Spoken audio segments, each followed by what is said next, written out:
जहां पर Wagner chief अब ये बताया जा रहा है कि बेलारूस जाएंगे, क्योंकि बेलारूस वही देश है जिसने दोनों के बीच में मध्यस्थता कराई। और इस बीच की ये बड़ी खबर आ रही है जहां रोस्तोव से बेलारूस जा रहा है प्रिगोजिन। तो इस वक्त की ये बड़ी खबर देखिए किस तरीके से यहाँ पर पूरा विद्रोह भड़का। उसके बाद 24 घंटे में किस तरीके से बयानबाजी वापस भी ले ली गई। ये पूरा जो विद्रोह था उसे भी वापस ले लिया गया। और अब ये खबर आ रही है कि बेलारूस राष्ट्रपति जिन्होंने पूरे मामले में मध्यस्थता कराई थी, अब बेलारूस का रुख यहाँ पर प्रिगोजिन के द्वारा किया जाएगा।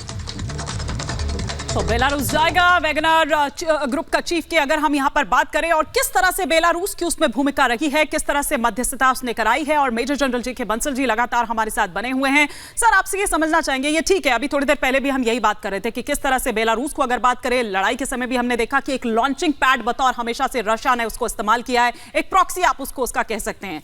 लेकिन फिलहाल के लिए तो ये युद्ध टल गया है, ये संकट टल गया है, लेकिन अब आगे आप क्या भविष्य देख रहे हैं? ये बहुत खतरनाक मूव थी और पुतिन इसमें हिल गए थे जब वहाँ बढ़ने लगे थे। और पुतिन ने उज्बेकिस्तान, अपना तुर्की इनसे बात किया और लुकाशेंको से बात किया। तो लुकाशेंको के फ्रेंड हैं प्रिगोजिन और उन्होंने उनको समझाया और ये एक तरह से टाइम बीइंग अच्छा ही रहा। दोनों को इसमें रिस्क हो सकता था, पर अब ये मामला इतना जल्दी निपटने वाला नहीं है, क्योंकि अभी तो वो वहाँ पे गए हैं, उसके बाद में समझौता होना है। अब डिमांड क्या होंगी दोनों तरफ से देखने वाली बात है, क्योंकि सबसे बड़ी बात यह है कि जो रशिया अभी भी ये कह रहा है कि जो लोग बैरक में थे उनका तो कॉन्ट्रैक्ट वैगनर था साइन होगा, जो सिपाही थे, और जो बगावत कर रहे थे उनका वो कॉन्ट्रैक्ट साइन नहीं करेंगे। तो जो बगावती लोग हैं उनको भी तो वैगनर चीफ के ऑर्डर पे ही जाना पड़ा था। उन्होंने एक अपनी जो रिस्क लिया वो इस चीज़ को कैसे साइन करेंगे कि उनका कॉन्ट्रैक्ट फर्दर ना हो। और अब सबसे बड़ी बात ये हो जाती है कि अगर दोबारा लड़ने के लिए वैगनर के लड़ाकू जाते हैं तो उनके ऊपर विश्वास करना बहुत मुश्किल है। पहले भी इनके आपस में जो रेगुलर आर्मी है और वैगनर की आर्मी के बीच में आपस में झगड़े होते रहे हैं और अभी भी 15 सोल्जर्स जो रेगुलर आर्मी के वैगनर ग्रुप ने मार दिए गए। बंसल साहब, बहुत इंपॉर्टेंट पॉइंटर्स आपने यहाँ पर उठाए। नंबर 1 कि अगर कॉन्ट्रैक्ट आगे नहीं बढ़ाया जाता है उन लड़ाकों का जिन्होंने बगावत की, तो वो फिर से बगावत कर सकते हैं। इसके लिए पुतिन के ऊपर एक बहुत बड़ा संकट मंडरा रहा है। नंबर 2, यूक्रेन में जो जंग लड़ रहे हैं ये वैगनर ग्रुप, क्या इन पर पूरी तरीके से आंख मूंद कर दोबारा भरोसा किया जा सकता है? बिल्कुल नहीं किया जा सकता। पहले भी इनके ऊपर शक था कि ये यूक्रेन के साथ बात कर रहे हैं, इंटेलिजेंस शेयर कर रहे हैं, कुछ इनके आपस में एग्रीमेंट भी हुए थे कि बागपुत का ये जगह हम आपको दे देते हैं और आप हमको ये इंटेलिजेंस मुहैया करा दीजिए। तो इस तरह से देखते हुए अब ये जो पुतिन के लिए या रशिया के लिए बहुत ही कैच-22 सिचुएशन है कि वो इनको लड़ाई के लिए भेजें, लड़ाई के लिए नहीं भेजते तो इनको कहाँ रखें इस समय। और ये सारे नागरिक हैं रशिया के, इनको कहीं और जा भी नहीं सकते। और क्योंकि ये रशिया के नागरिक हैं तो ये वहाँ पर जो गृह युद्ध भी करा सकते हैं, इनको हटाया नहीं जा सकता वहाँ से। तो ये एक बहुत ही और उनके सारे जो हेडक्वार्टर हैं वैगनर्स का सेंट पीटर्सबर्ग में, वो उसके पोस्टर भी हटा दिए गए।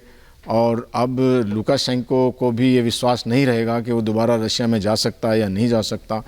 और अभी भी जो राष्ट्रपति पुतिन है वो उनको उन्होंने नजर बनाए रखी हुई है और इस चीज के ऊपर में। बिल्कुल सर, और जैसा कि आप कह रहे हैं कि एक बार में आंख मूंद करके भरोसा नहीं किया जा सकता, आपके पास लौटेंगे। लेकिन इस बीच एक बड़ी खबर आपको बताते हैं जहां पुतिन ने लुकाशेंको का आभार व्यक्त किया है। फोन करके लुकाशेंको को उन्होंने धन्यवाद कहा है। लुकाशेंको की मध्यस्थता से ये पूरी बगावत टली है। तो बेलारूस वही राष्ट्र जिसके राष्ट्रपति है लुकाशेंको, उनकी तरफ से मध्यस्थता की गई और इस मध्यस्थता के बाद ये जो पूरा खतरा था एक तरीके से कह सकते हैं, और घुटने टेकने पर जिस तरीके से यहाँ पर व्लादिमीर पुतिन की कूटनीति ने कर दिया वैगनर चीफ को, ये भी काफी मायने रखता है। सर, ये समझना होगा, क्योंकि अगर आप किसी प्रॉब्लम का सॉल्यूशन चाहते हैं तो पहले आपको उसकी जड़ पता करनी पड़ेगी। रूस यूक्रेन युद्ध जिसे 1 साल से लंबा वक्त हो गया है, कई लड़ाके इसमें प्राइवेट आर्मी के भी मारे गए हैं, इस आर्मी के भी मारे गए जिसके द्वारा ये बगावत की गई है। तो क्या ये पूरी जो जड़ थी यहीं से इसकी शुरुआत होती है और उसके बाद ये जो पूरी मध्यस्थता निभाई गई है, जैसा कि मेरी सहयोगी हिमानी भी कह रही थी कि लॉन्चिंग पैड इसे माना जाता है, और उसके बाद ये पूरी मध्यस्थता उनके द्वारा निभाई गई है लुकाशेंको के द्वारा?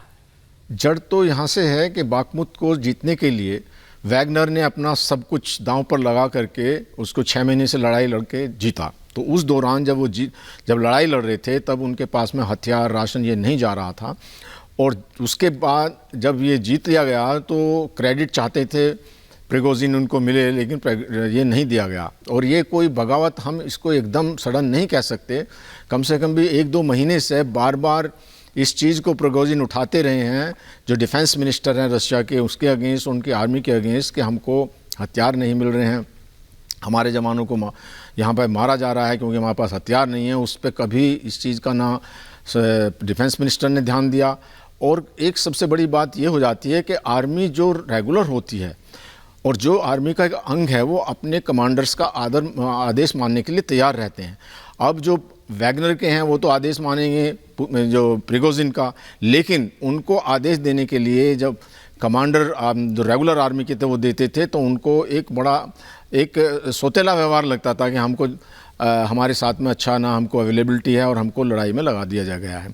तो अब ये जो सिचुएशन है, इसको एक वेट एंड वॉच वाली पॉलिसी इसलिए है कि अभी अमेरिका ने जो है बात किया है जर्मनी, फ्रांस और यूके के साथ में, और इसके ऊपर नज़र बनाए रखे हैं क्या करना है। अभी कुछ देर पहले बताया था कि $6 बिलियन भी दिए हैं। तो इसको अब अमेरिका ज़्यादा सपोर्ट देना चाहेगा। और वैगनर का जो चीफ है, उन्होंने अपनी जान बचाई है अभी, और वो हो सकता है नाटो के साथ मिल जाएं और पुतिन के सेना के अगेंस्ट ही लड़ पड़े। ये एक इंपॉर्टेंट पॉइंट है और सर मैं इस पर आऊंगी, आपसे मैं सवाल इस पर करूंगी और उस आदेश पर भी बात करेंगे जो 2 हफ्ते पहले दरअसल उस रक्षा मंत्रालय द्वारा, रक्षा मंत्री द्वारा दरअसल जारी किया गया था, जिसमें